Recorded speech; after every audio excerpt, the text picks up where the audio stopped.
In this module, you'll discover how breathwork can improve your vision and overall eye health. Proper breathing techniques can reduce tension in the eyes, increase blood flow, and relieve the stress that often contributes to visual issues. By learning to control and direct your breath, you can foster relaxation and enhance your visual acuity.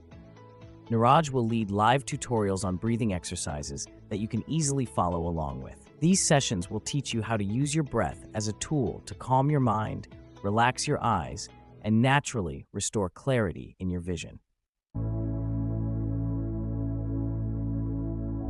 You think about this, we can go without food for like a few weeks, we can go without water for a few days, but breathing you can only go without for a few minutes, so it's really important. Breathing is life, and actually when you learn to control your breath, like real magic can happen to your life in many different ways. And if we were given a manual from the moment we were born, I really believe we could prevent a lot of the issues that we have in our modern world, from things like obesity, chronic disease, even depression and anxiety, which are going through the roof right now. So breathing is a series of inhales, exhales, and holding your breath, the pauses.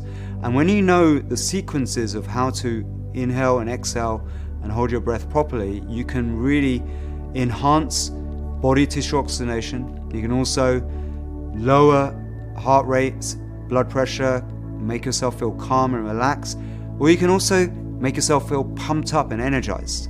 It really is the access point, as I call it, the remote control for your mind, body, and spirit.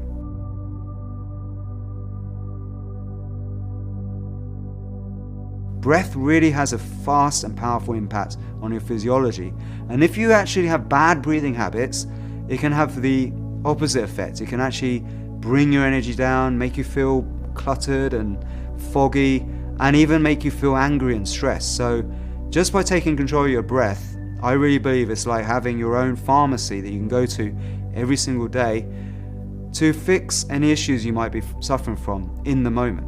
And that way you improve almost every area of your life. Breathing exercises are something you can't ever run out of. It's free of charge, you always got access to it, and you can do it instantly. You don't have to wait to get a prescription from a doctor to use it.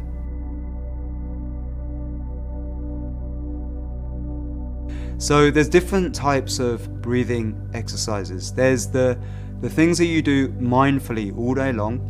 Okay, so one tip for that is nasal breathing and diaphragmatic breathing. Always breathing into your nose and into the diaphragm as much as possible, and avoiding mouth breathing. So always avoiding inhalation through the mouth.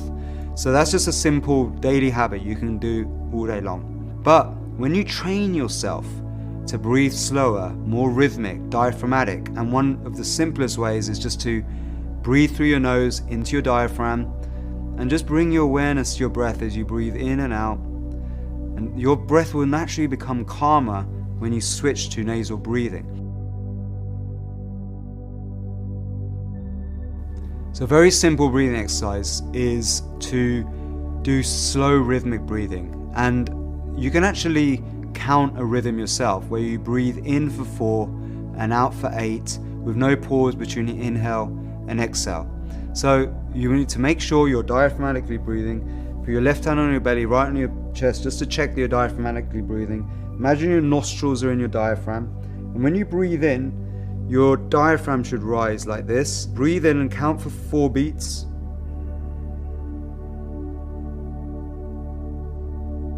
And then breathe out for 8.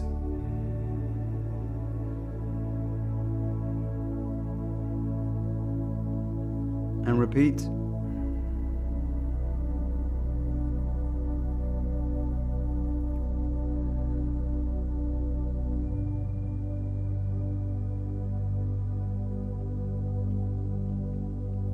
And just do that for several minutes. Even just 1 minute of that will make you feel more calm.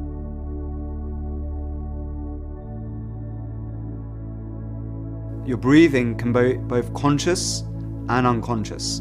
So when we are conscious about our breath, it means we're controlling the breath on command with our own will.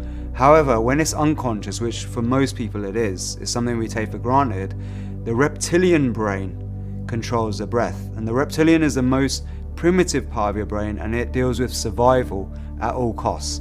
In the olden days, in our tribal times when we lived in the jungle, this was really important actually and useful, because if a predator came after us or a warring tribe came at us, we had a quick way to create a burst of adrenaline and run off, and the reptilian brain would be doing its job.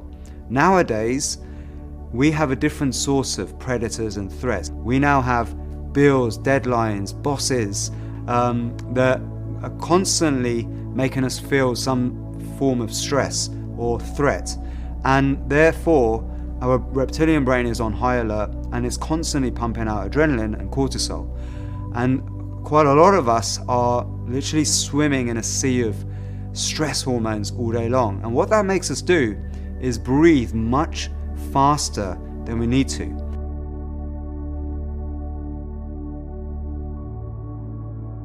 There's so many different styles of breathwork and breathing exercises.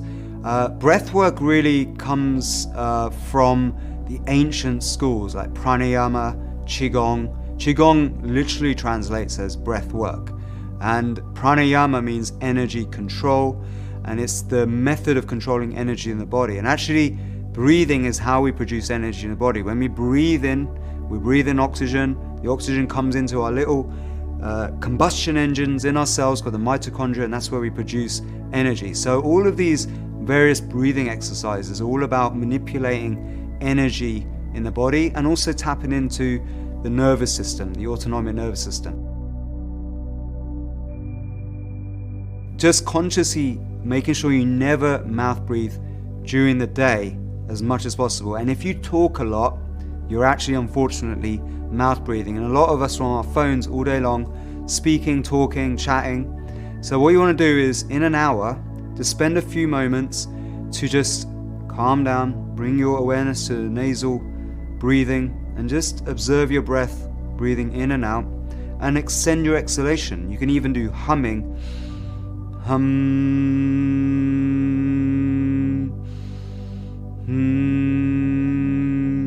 Just doing a break for 5-10 minutes every hour or every 30 minutes is going to do wonders for preventing hyperventilation and overbreathing.